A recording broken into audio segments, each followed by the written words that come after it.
Hey everyone, this is the little set of earrings that I'm going to be showing you how to make today.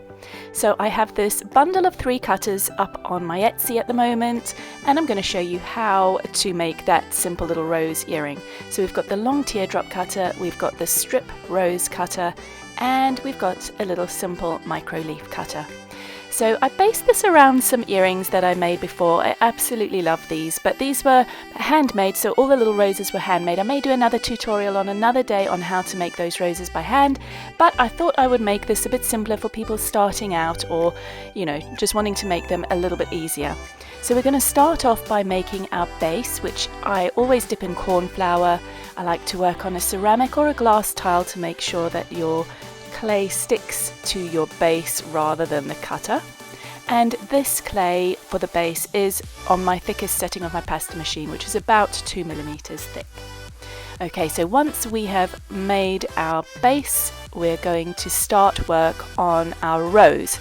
So again, dip in a bit of corn flour, and for these micro pieces I use maybe setting 1 or 2 on my pasta machine, so this is much thinner. So again, make sure you're working on a ceramic tile so that it sticks to your surface, otherwise it will just come up with the cutter.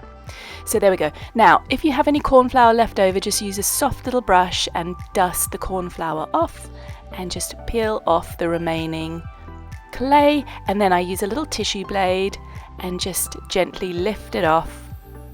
If you've got any raggedy edges, just gently squish them down. This clay strip doesn't have to be perfect because it's going to get all swirled round and worked with anyway.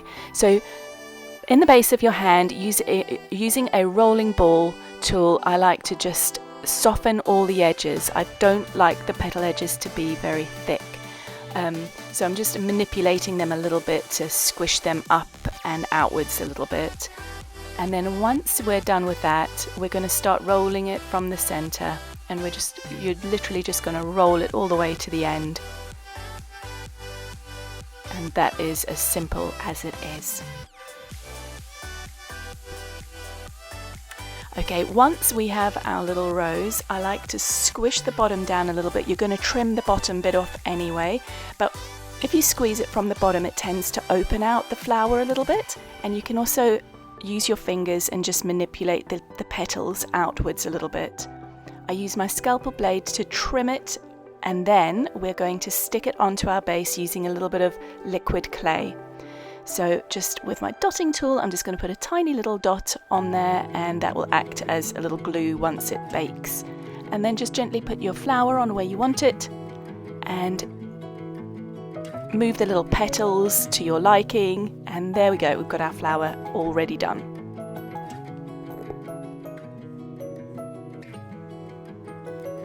Next up, we are going to make our little leaves. So I'm going to use my corn flour again and just press out 2 leaves. So one's going to sit either side of our rose. Again, the clay for the leaf is on a very thin setting, either 1 or 2 on the pasta machine. Now I like to you can manipulate the leaves into whatever shape you like. I'm going to give mine a little pointy edge, and then just wiggle it into shape with your blade, and we're going to put some little vein lines on once we're finished with that, and that will help to stick the clay down harder onto the base as well. So we give it a little center line, and then very slowly and gently just mark the sides of each leaf.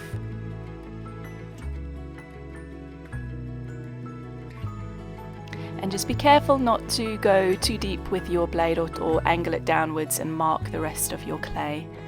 And just sped up the second side here a little bit.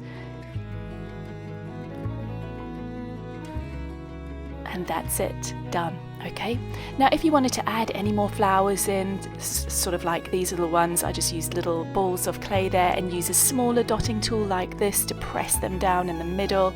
You could add some more little flowers or leaves onto this if you wanted, or you can just leave it like this, which I'm going to do, nice and simple.